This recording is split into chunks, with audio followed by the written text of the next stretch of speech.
Hello everyone, welcome to AVLSI lecture number 21 part 1. Now today we are going to start with a new topic, that is MOSFET current mirrors. So today we will look into the motivation and the concept also. So basically in this section we will be covering basic current mirrors, then we'll move on to cascode current mirrors, and then finally we'll cover active current mirrors.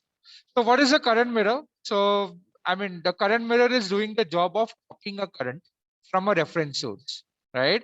And it is copying a current from a current source which has a constant current. That is what do you mean by a reference source.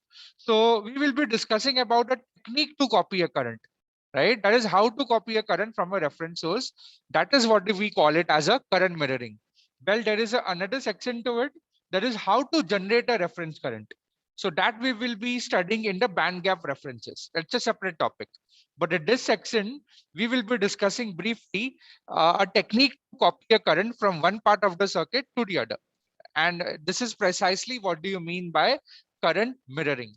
Now, before moving on to the motivation and the concept part, let us discuss where do we use current mirrors, right? So first of all, it can be used in current buffers. Then current mirrors are required whenever you require a current biasing, right? That means we have all studied voltage biasing, right? For biasing the transistors. So we can also do current biasing through current. That's the second application. And the third application, it can also be used in differential amplifiers. Now, if you remember, in differential amplifiers, we have a current source, I reference. So that's an example of a current biasing.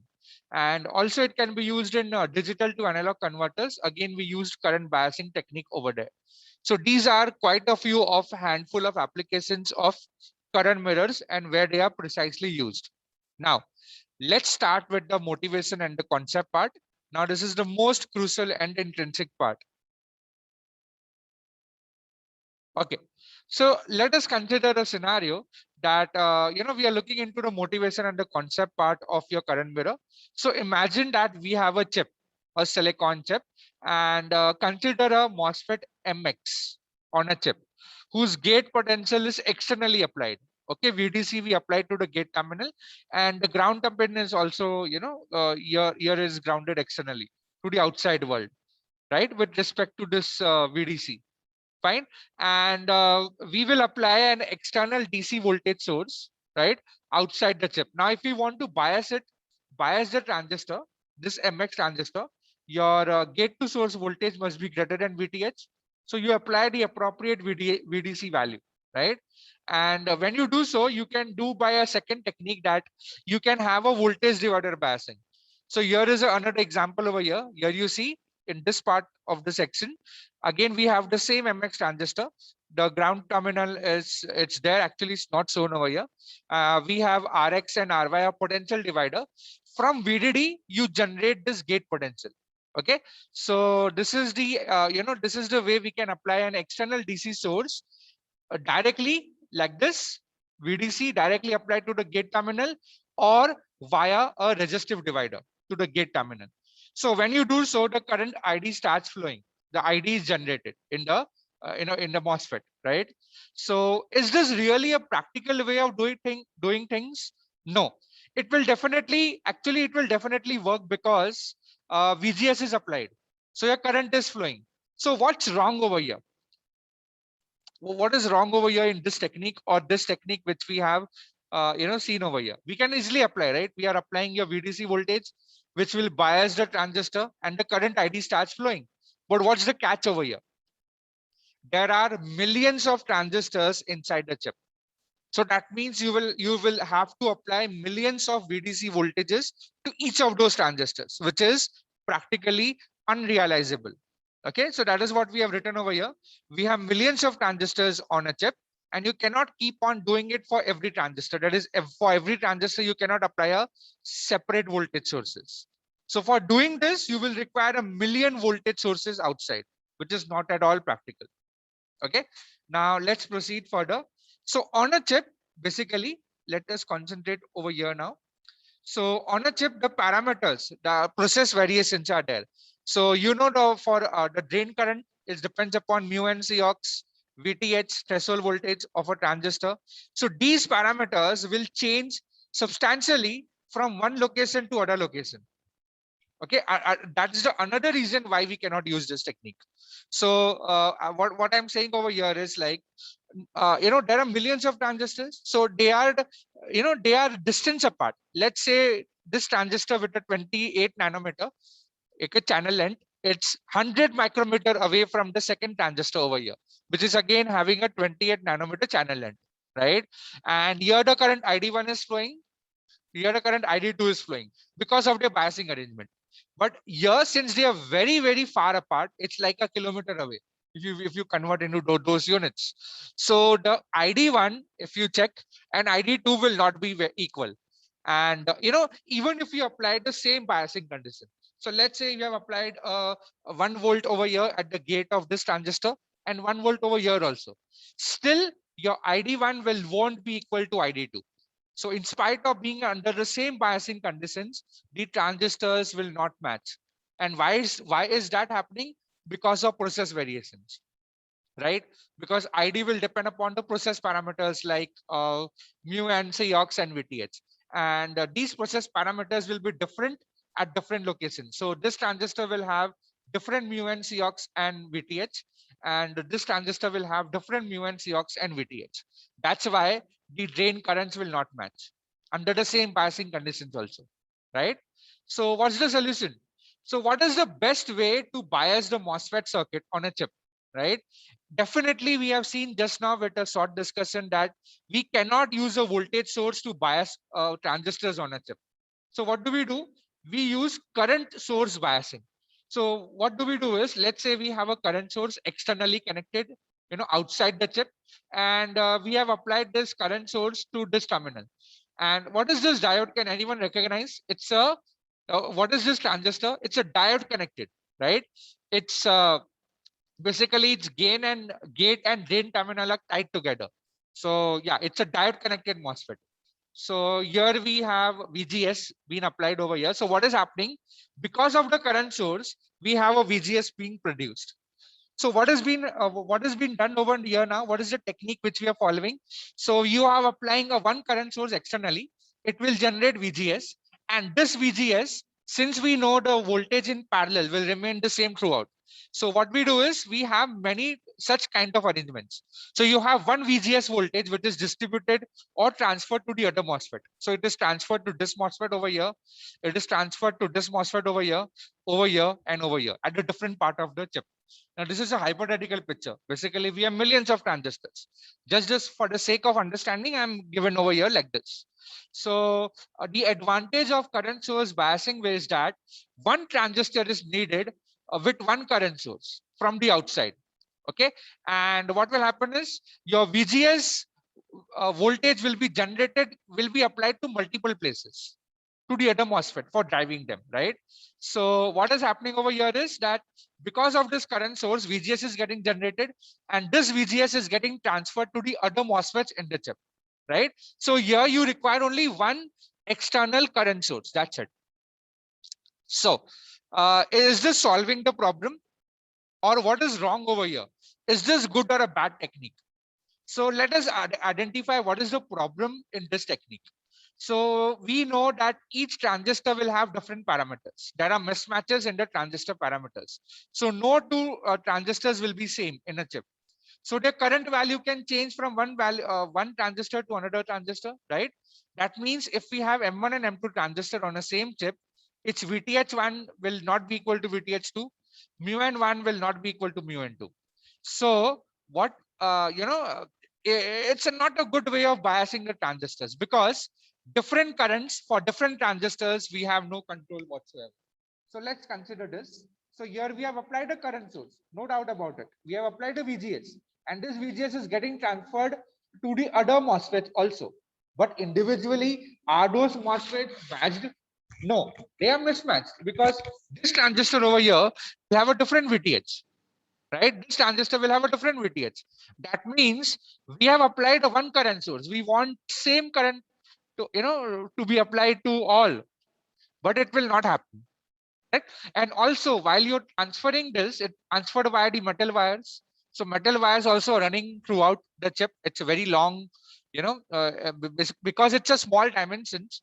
The one transistor distance to the other might be, they are very close, but let's say uh, they are placed over let's say few micrometer away. So that's a very large distance to cover, and that is covered by a metal.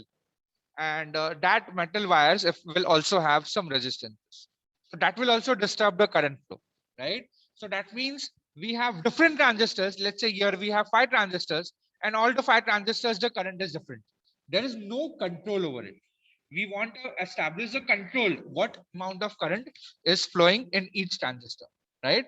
So this will solve the problem of having millions of voltage sources outside to individually bias the transistors, but it will not solve the problem of having the same current flowing through all the transistors, right? That's possibly the need of current mirroring. So yeah, so again, this technique is again not a good way of biasing. Because we have the different resistances for different transistors, we have no control.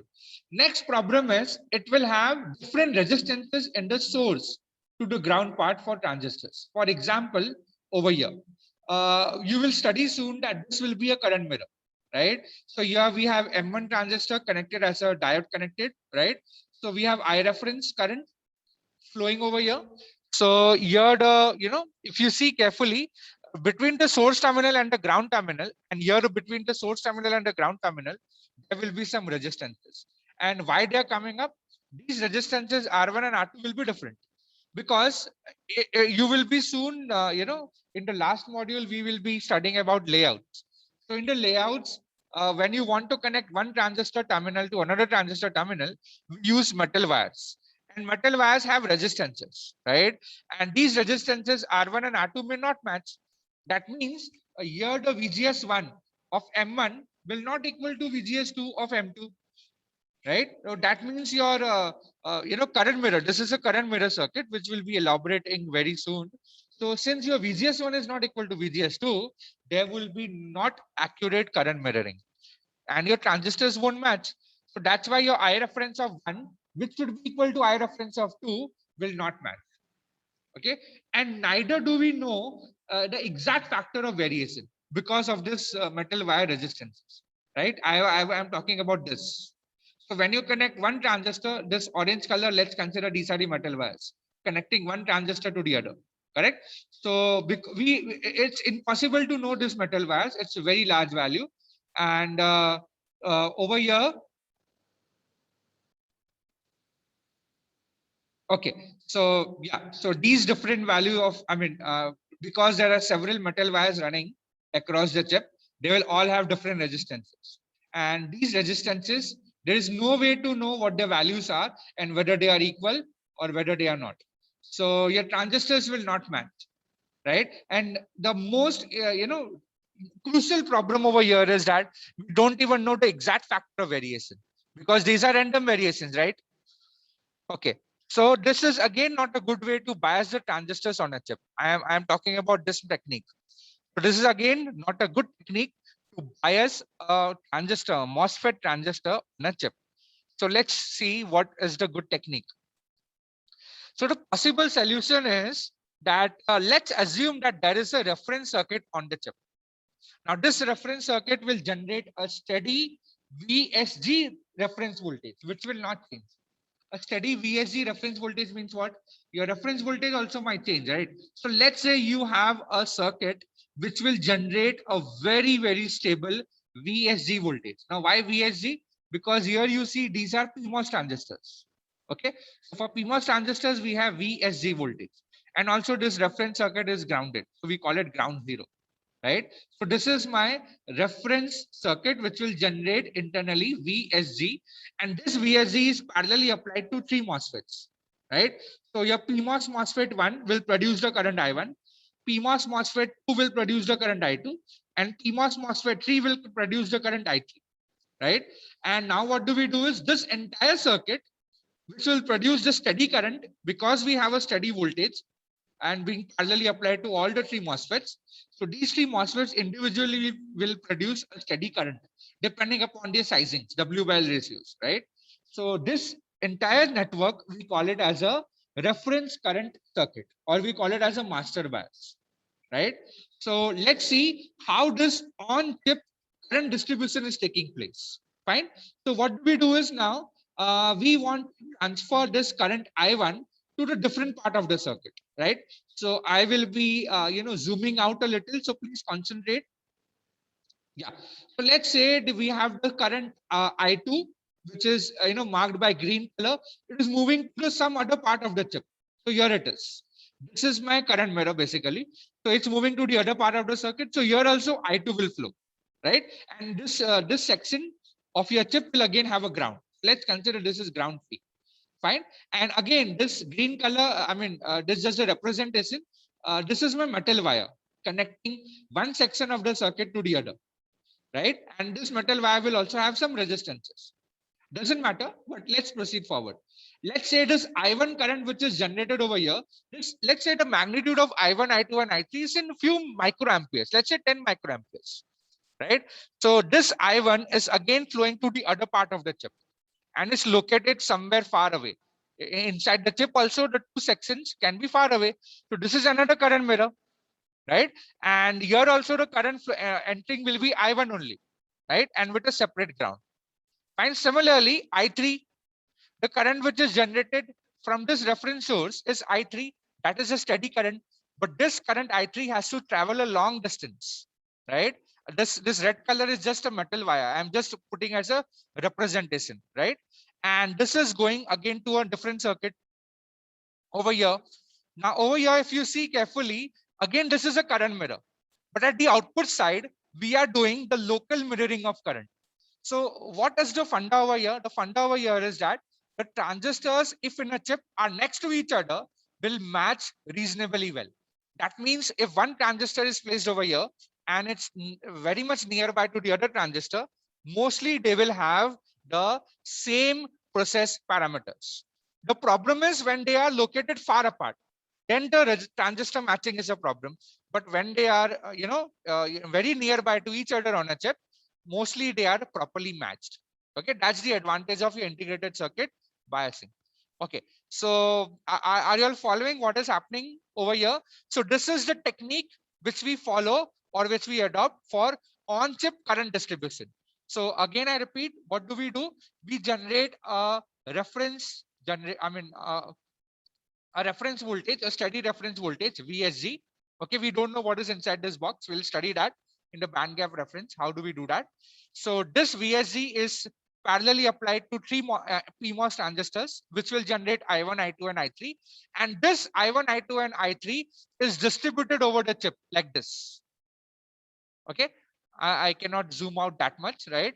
So this I3 will flow to a different section of the chip, right? Which will be again over here will be having a current mirror. This I1, which is flowing to a different section of the chip, and here again it is I2. So remember these wires, which is blue, green, and red color, are the metal wires basically. Okay, connecting one section to the other section of the chip. So now let's say that this metal wires have some resistances. Now, since these are the long wires connecting one section of the chip to the other, one section of the circuit to the other section of the circuit on chip. So will the current distribution, will the current get affected? So by the time, let's say this I3 current is 10 microamperes. Okay, so the I3 current is 10 microamperes. Will this 10 microamperes gets affected by the time it reaches over here? Well, let's see. So definitely we know that, when we have a metal wire running, it will definitely have some resistances. So let's say this metal wire resistance is 10 kilo ohms. So what will be the IR drop over here? So the IR drop will be 10 microamperes into 10 kilo ohms, and that IR drop will be 100 millivolts. And that is very, very less. It won't matter at all. So the same current I3 around 10 microamperes will reach this section. Okay, so the problem of current getting degraded is solved over here completely, because 100 millivolt is not enough IR drop to cause any effect. Okay, so it's not a matter of concern much. Okay, so next is we distribute the current like this on chip. Okay, we generate it from the master bias, and from the master bias we generate I1, I2, and I3, which is distributed to the different sections of your silicon chip, wherein you have millions of transistors over here like this. And once you do that, you can then do the local mirroring of the current. Okay, you want to copy the current to different sections, so here we can do it, right? So here we have generated I3. You can local mirror the current over here. You can copy the current over here because the transistors near or next to each other are reasonably matched in an integrated circuit. Okay, so I think this will be the motivation for you all. Now let us try to understand how that resistance of 10 kilo ohm is not affecting the transistor at all. So let's say we consider this section over here. So here we have a PMOS transistor, and which is directly connected to another your NMOS transistor. This is the current mirror, right? So let us try to understand what will happen. Okay, so let's say the supply voltage is 1.2 volt, and this transistor, PMOS transistor, is in saturation, and its VDSAT voltage, saturation voltage, is around 200 millivolt. And let's say the voltage over here is around 1 volt. Okay, and I mean, let's say that these are connected via metal wires, and the metal wires will create a IR drop of 200 millivolt. Fine. That means over here the VDSAT is 0.7 volt, and let's say the VTH is 0.5 volt. Still, this transistor is working. Okay, so this transistor over here, NMOS transistor, is still in the working condition because your VDSAT voltage is not reached a very low value.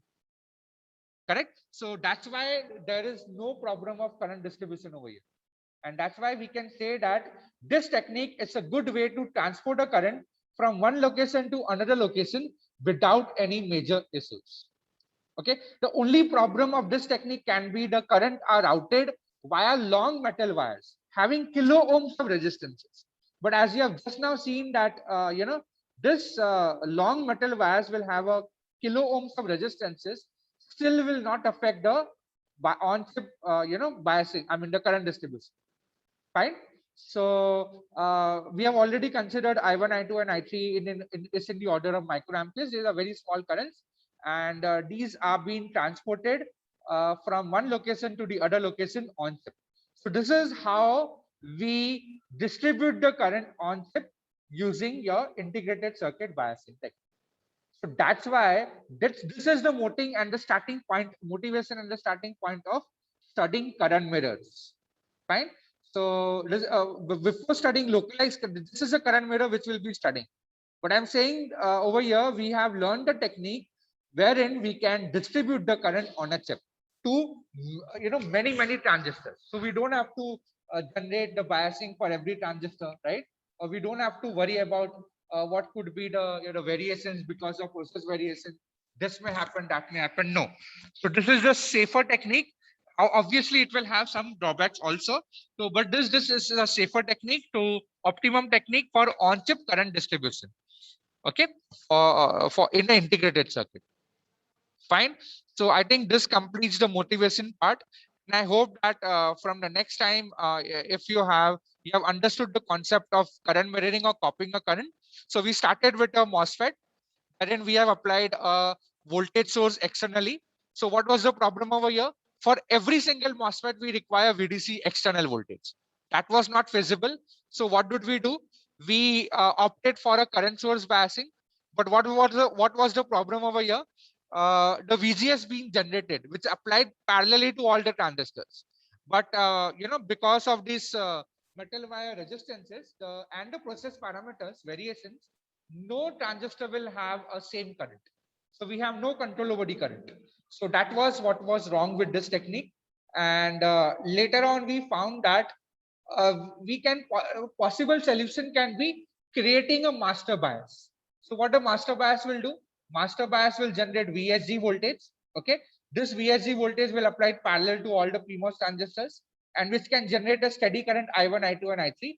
And later on, this current I1, I2, and I3 can be transported to different locations on the chip. Okay, so in this way, your on-chip current distribution is taking place. I hope this is clear. And from next lecture, we'll be starting with the current mirror topic. So that will be all for today's session. Next time, we will start with the basic current mirror. So thank you everyone for joining, and have a good day.